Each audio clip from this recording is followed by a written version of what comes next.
करते हैं संभल के चंदौसी में बुलडोजर ने बांके बिहारी मंदिर के पास मजहबी कब्जा खोदकर सनातन के सबूत निकाल लिए।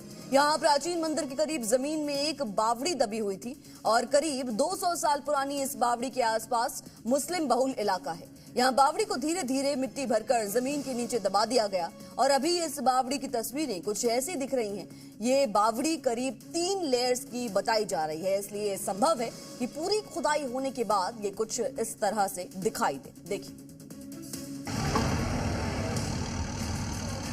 2 बुलडोजरों ने मिलकर खुदाई की और चंदौसी में 3 मंजिल की गहराई से सनातन के सबूत मिलने लगे।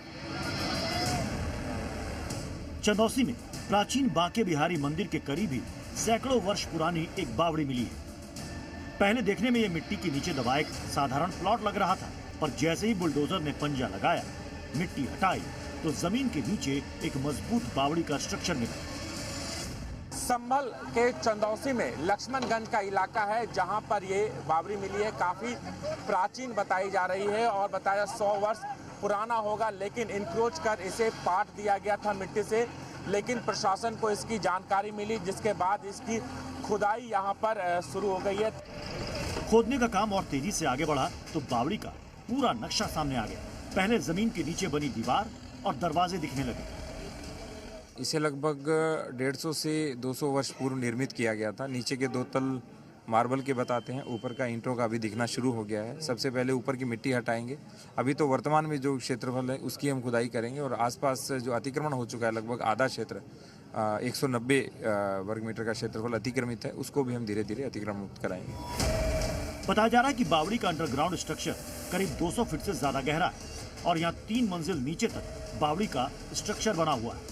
एक बात हैरान करने वाली है कि इतने दिनों तक दबे रहने के बावजूद इस बावड़ी का ढांचा जस का तस है। उसमें नुकसान के कोई सबूत नहीं दिख रहे हैं। क्षेत्र काफी गहरा बताया जा रहा है, जिसके अंदर पानी संरक्षण के लिए इसे रखा जाता था। इस बावड़ी की तस्वीरें दिखाना चाहूंगा कि ये बावड़ी के अंदर की तस्वीरें हैं, जहां पर लगातार खुदाई चल रही है। इसे मिट्टी से पाट दिया गया था, उसके बाद प्रशासन लगातार इसकी खुदाई करवा रहा है। जल संरक्षण के लिए बनाया जाता था, साथ ही जो कमरे मिले हैं वहां पर पूजा भी होती थी। सबसे पहले चंदौसी में यह बांके बिहारी मंदिर मिला, जिसकी हालत जीर्ण शीर्ण हो चुकी है। दावा किया गया कि यहाँ 25 साल पहले तक पूजा होती थी।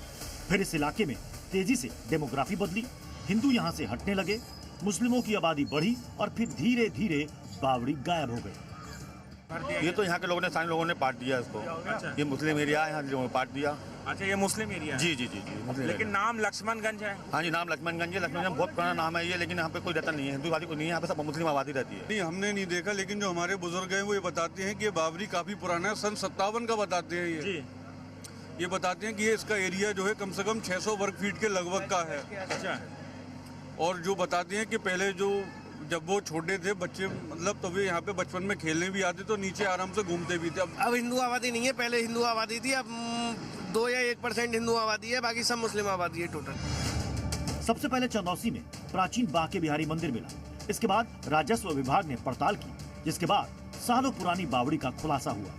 यहाँ अब तक सनातन के कई सबूत मिले हैं। यहाँ एक विशालकाय पीपल का पेड़, कदम का विशाल वृक्ष, वर्षों पुराना कुआं और कमरे भी मिले। साथ ही हिंदू धर्म से जुड़े कुछ चिन्ह भी मिल रहे हैं। अभी खुदाई चल रही है, यानी संभव है इन सबसे बड़ा और कोई सबूत भी सामने आ जाए। यहाँ के बुजुर्गों ने इस बावड़ी और मंदिर की पूरी कहानी बयां की, तब पता चला कि यह इलाका मिनी वृंदावन कहा जाता था। यहाँ ब्रज से आए लोगों ने ही बांके बिहारी मंदिर और बावड़ी का निर्माण करवाया था। इसमें 3 तल थे, नीचे पानी भी मैंने देखा है। 2 तल बिल्कुल सही थे, जिसमें ठहरने की जगह थी, और नीचे 3 तल में जो है पानी था। चंदौसी जो है वो मिनी वृंदावन के नाम से बहुत विख्यात है। यहाँ के बारे में ये माना जाता था कि हर गली में मंदिर और हर गली में कुआं था।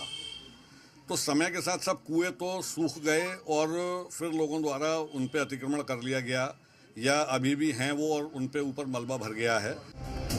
बावड़ी को लेकर तरह तरह की कहानियां और दावे। बताया गया कि यहाँ नीचे कोई सुरंग है। इतिहास के सबूतों को मिटाने की बड़ी कोशिश हुई, इसलिए सटीक जानकारी किसी के पास नहीं है।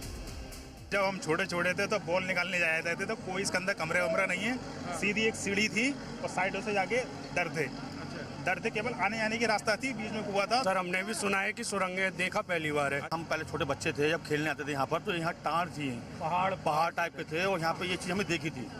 जी, तो ये काफी पुरानी चीज थी। यहाँ पे जाते थे, यहाँ पे आते थे, हम लोग कहते थे भूत है नीचे, मत जाना नीचे, यहाँ पर रहेगा, तो हम डर के पीछे हट जाते थे। संभल में बावड़ी के आसपास मुस्लिमों की घनी आबादी है। यहाँ बावड़ी को मिट्टी से भर दिया गया और पार्किंग की जगह बना दी गई। अगर संभल के डीएम ने खुदवाई ना शुरू की होती तो नीचे दबी बावड़ी के बारे में किसी को पता भी नहीं चल पाता। अभी बावड़ी मिली है और जल्दी मंदिर में पूजा अर्चना भी शुरू हो सकती है। आपका जो एरिया अतिक्रमण युक्त है उसको मुक्त भी कराएंगे, और कहीं पर भी प्रशासन पुलिस की आवश्यकता पड़ती है तो वो भी प्रोवाइड आपको कराएंगे। और तो वो लोग जब आगे आएंगे और पूजा आरंभ करेंगे तो उनको सहयोग किया जाएगा। चंदौसी में करीब 200 साल पहले मंदिर बना, धीरे धीरे सनातन पर कट्टरपंथ हावी हुआ, पर योगी सरकार ने चंदौसी में बुलडोजर का अंडरग्राउंड एक्शन शुरू किया और साफ हो गया कि सनातन के एक एक सबूत को जमीन से खोद कर निकाला जाएगा। चंदौसी के इस इलाके को मिनी वृंदावन भी कहा जाता है, जहां ब्रज की तरह जगह जगह पर बांके बिहारी की मंदिर भी हुआ करते थे। जैसे कि ये प्राचीन मंदिर मिला, कुछ ही दूरी पर बावड़ी मिली, जिसके कब्जे को बुलडोजर ने जड़ से उखाड़ दिया। प्रशासन की खोज अब भी जारी है, तो क्या यहाँ और भी मंदिर जमीन के नीचे दबे हैं? राजू राज, जी मीडिया, संभल।